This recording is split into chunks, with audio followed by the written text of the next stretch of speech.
Detective story লাইব্রেরিতে কিছু ভয়, কিছু রহস্য, কিছু হাসি, কিছু প্রেম, এইখানে সবই পাবেন। ডিটেকটিভ স্টোরি লাইব্রেরিতে আজ আপনার জন্য টুপি রহস্য গল্পটি আমরা নিয়েছি সাদিকুর রহমান সোহাগ সম্পাদিত গোয়েন্দা গল্প সমগ্র বইটি থেকে। তাহলে শুরু করা যাক। নীলাদ্রি সরকারের ফ্ল্যাটে আড্ডা দিতে গেলুম। কর্নেল ৬০-৬২ বছরের বুড়ো, মাথায় টাক ও মুখে দাড়ি আছে, একেবারে সাহেবদের মতো চেহারা, ভারী অমায়িক আর হাসি খুশি মানুষ। একা থাকেন, কিন্তু বুড়ো হলে কি হবে, এখনো ওর গায়ে পালোয়ানের মতো জোর। দৌড়ে পাহাড়ে চড়তে পারেন, বা হাতে রাইফেল ছুঁড়ে বাঘ মারতে পারেন। পারেন নাকি তা বলা কঠিন। সারা জীবন নানা দেশে বিদঘুটে অ্যাডভেঞ্চারে গেছেন, জঙ্গলে, সমুদ্রে, দ্বীপে, বরফের দেশে। দ্বিতীয় মহাযুদ্ধে আফ্রিকা আর বর্মা ফ্রন্টে যুদ্ধ করেছেন।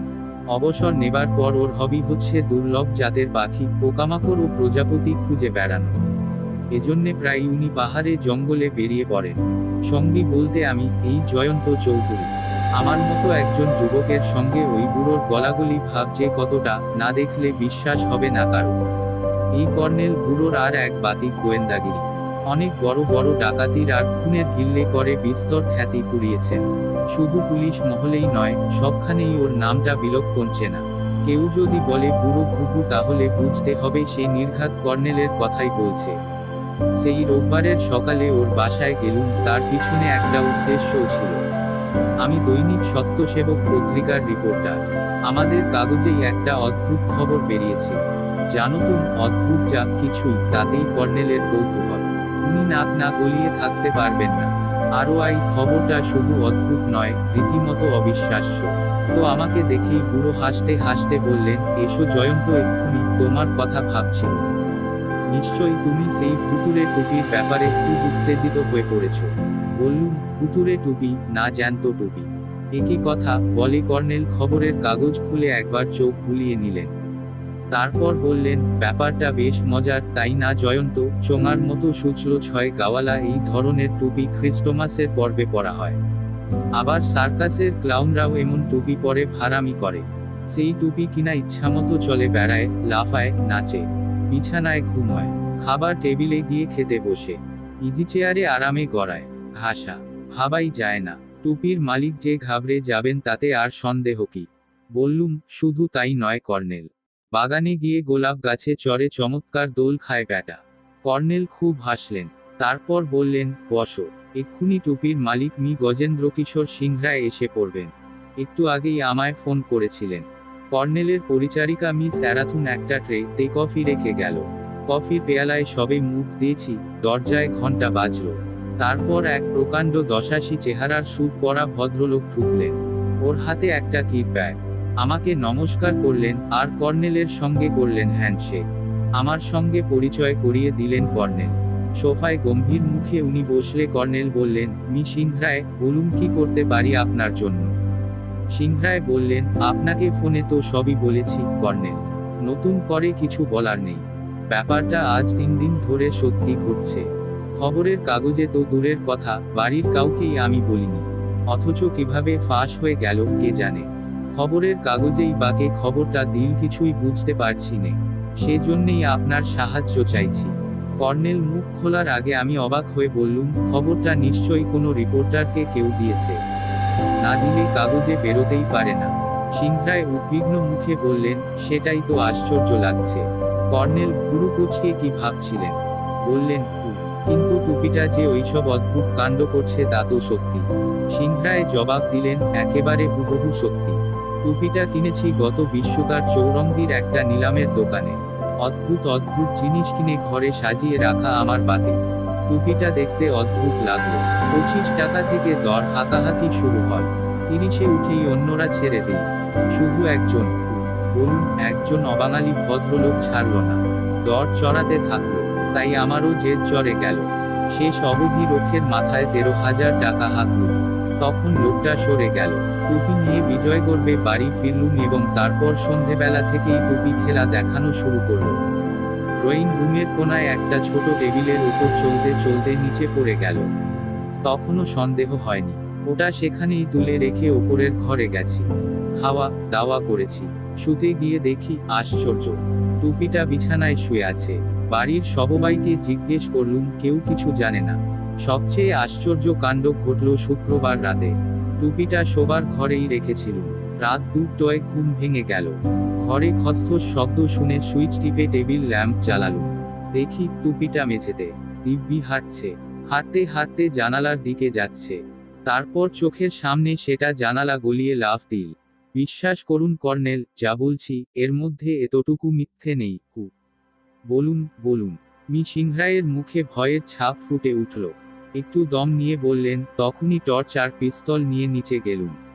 দেখলুম টুপিটা বুগনভিলিয়ার গাছে কাত হয়ে যেন ঘুমোচ্ছে। সবচেয়ে অবাক কাণ্ড হল গত রাতে। টুপিটা কখন ঘর থেকে বেরিয়ে গেছে। একটা গোলাপ গাছে চড়ে বসেছে। আজ ভোরবেলা মালি দেখতে পেয়ে। কর্নেল বাধা দিয়ে বললেন, বুঝেছি। টুপিটা কি এনেছেন? এনেছি। এই বিক্ষুটে জিনিস আর কাছে রাখতে একটু ইচ্ছে নেই কর্নেল। বলে সিংহরায় কিটব্যাগ খুলে চোঙার মতো টুপি বের করলেন। প্রকাণ্ড টুপি, কালো রং, সূচল ডগায় একটা রেশমি থুপি আছে। দুপাশে দুটো দুষ্টুহাসি ভরা মুখ, এক দিকেরটা ছেলের, অন্য দিকেরটা মেয়ের। ডিটেকটিভ স্টোরি লাইব্রেরিতে আজ আপনার জন্য টুপি রহস্য। তাই এখনো যারা সাবস্ক্রাইব করেননি তারা ঠকবেন। সাবস্ক্রাইব করে পাশে থাকা বেল আইকনটি অল করে নেবেন, যাতে নতুন গল্প আসলেই সবার আগে নোটিফিকেশন চলে যায়। তাহলে বাকিটা শোনা যাক। আমার নাকে কড়া গন্ধ লাগলো। নিশ্চয়ই টুপির গন্ধ। কর্নেল টুপিটা নিয়ে পরীক্ষা করতে করতে বললেন, খুব বেশ ওজন আছে দেখছি। শক্ত সমর্থ মাথা না হলে ঘাড় ব্যথা করবে। কিন্তু এ টুপি তো প্রশান্ত মহাসাগরের মাকাশিকো দ্বীপপুঞ্জের বাসিন্দারা পরে। বুনো বেড়াল জাতীয় জন্তুর চামড়ায় তৈরি। আমি ব্যস্ত হয়ে বললুম, কর্নেল কর্নেল, গত বছর মাকাশিকোতে রাজাকে হটিয়ে এক সেনাপতি সিংহাসন দখল করেছিল না? রাজা অনুহিটিকি পালিয়ে গিয়ে আমেরিকায় আশ্রয় নিয়েছিলেন। খুব খুনোখুনি আর লুটপাট হয়েছিল রাজপ্রাসাদে। কর্নেল আমার দিকে তাকিয়ে বললেন, অপূর্ব জয়ন্ত, অপূর্ব। তা তো বটে। হাজার হলেও তুমি খবরের কাগজের লোক। মি সিংহরায়, তাহলে টুপিটা আমার কাছে আপাতত থাক। আপত্তি আছে? সিংহরায় যেন স্বস্তির নিঃশ্বাস ফেলে বাঁচলেন। বললেন, ভুলতেও না, বরং বেঁচে গেলুম কর্নেল। বাপস, এখনো আমার বুক টিপ করছে। দুই পুতুলে টুপি এবার এত গলা টিপে মেরাই ফেলবে মশাই। কর্নেল বললেন, ঠিক আছে। আমি সন্ধ্যার দিকে আপনার বাড়িতে যাচ্ছি। নয়নতও যাবে আমার সঙ্গে। কেমন? সিংহরায় মাথা দুলিয়ে সায় দিই। কথা মতো 5:30টায় আবার কর্নেলের ফ্ল্যাটে গেলুম। দেখি আমারই অপেক্ষা করছেন উনি। একটু হেসে বললুম, টুপিটা নিশ্চয় আপনাকে খুব আমালিয়েছে কর্নেল। কর্নেল গম্ভীরভাবে মাথা নেড়ে বললেন, না জয়ন্ত। এবং সেটাই আশ্চর্য। কেন? কেন? টুপি যদি সত্যি ভুতুড়ে হবে, তাহলে সবখানেই ভুতুড়ে কাণ্ড করবে। অথচ আমার ঘরে এসে একবারে শান্ত খোকাবাবুটি বনে গেল। কোনো মানে হয় না জয়ন্ত। তাহলে সিংহরায় মিথ্যে বলেছেন।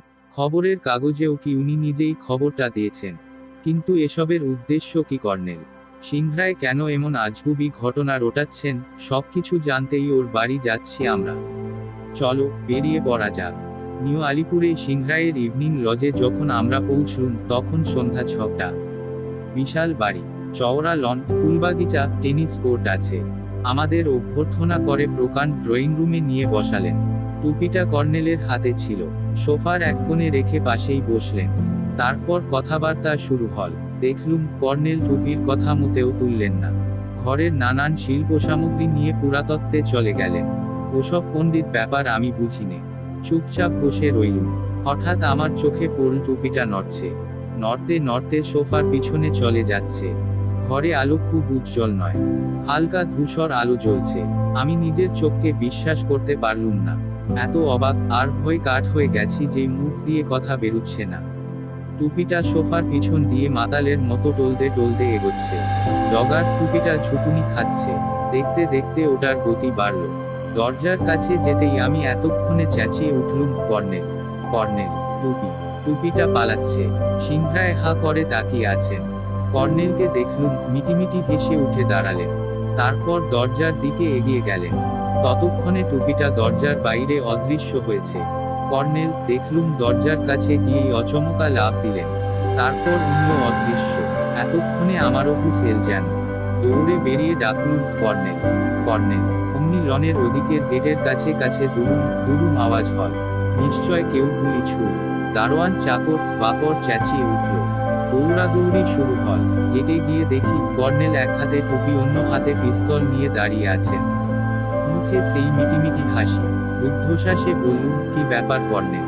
কর্নেল বললেন, আমার কাছে নয়, ওখানে সব রহস্য পড়ে আছে জয়ন্ত। তুমি দেখো, দেখতে পাচ্ছ? কর্নেলের সামনে নুড়ি বিছানো রাস্তায় একটা ছোট্ট বিলিতি কুকুর মরে পড়ে আছে। বুকের কাছে রক্তের ছোপ। সিংহরা এসে ঝাঁপিয়ে পড়ে আর্তনাদ করে উঠলেন, জিমি, কে তোকে খুন করলো? কর্নেল ওর কাঁধে হাত দিয়ে ডাকলেন, মি সিংহরায়, জিমিকে ওর আসল মালিকরা এইমাত্র গুলি করে মেরে গেল। জিমিকে আপনি নিশ্চয়ই সদ্য কিনেছিলেন, তাই না? সিংহরায় উঠে দাঁড়ালেন, হ্যাঁ। যেদিন টুপিটা কিনি সেদিনই বিকেলে একটা লোক বেচতে এনেছিল। কিন্তু কি বলছেন আপনি? আমি তো এসব কিছুই বুঝতে পারছি না। কর্নেল মৃদু হাসলেন, দেখুন, টুপির মধ্যে নিশ্চয়ই কিছু দামি মণিমুক্ত লুকানো আছে। টুপিটা হাতাবার জন্যেই জিমিকে ওরা আপনার কাছে বেচেছিল। টুপিতে একরকম গন্ধ মাখানো আছে, মাকাশিকো দ্বীপের একজাতের ফুলের গন্ধ। বহুকাল টিকে থাকে এই গন্ধ। ওরা এই গন্ধ জোগাড় করে জিমিকে শুকিয়ে খুব ট্রেনিং দিয়েছিল, বোঝা যাচ্ছে। তবে ট্রেনিং জিমির তেমন রক্ত হয়নি, সময়ও যথেষ্ট পায়নি, তাই টুপিটা ওদের কাছে পৌঁছে দেবার চেষ্টা ব্যর্থ হয়েছে। ওরা এই দিন রাস্তায় ওত পেতে অপেক্ষা করেছে বেচারা জিমি।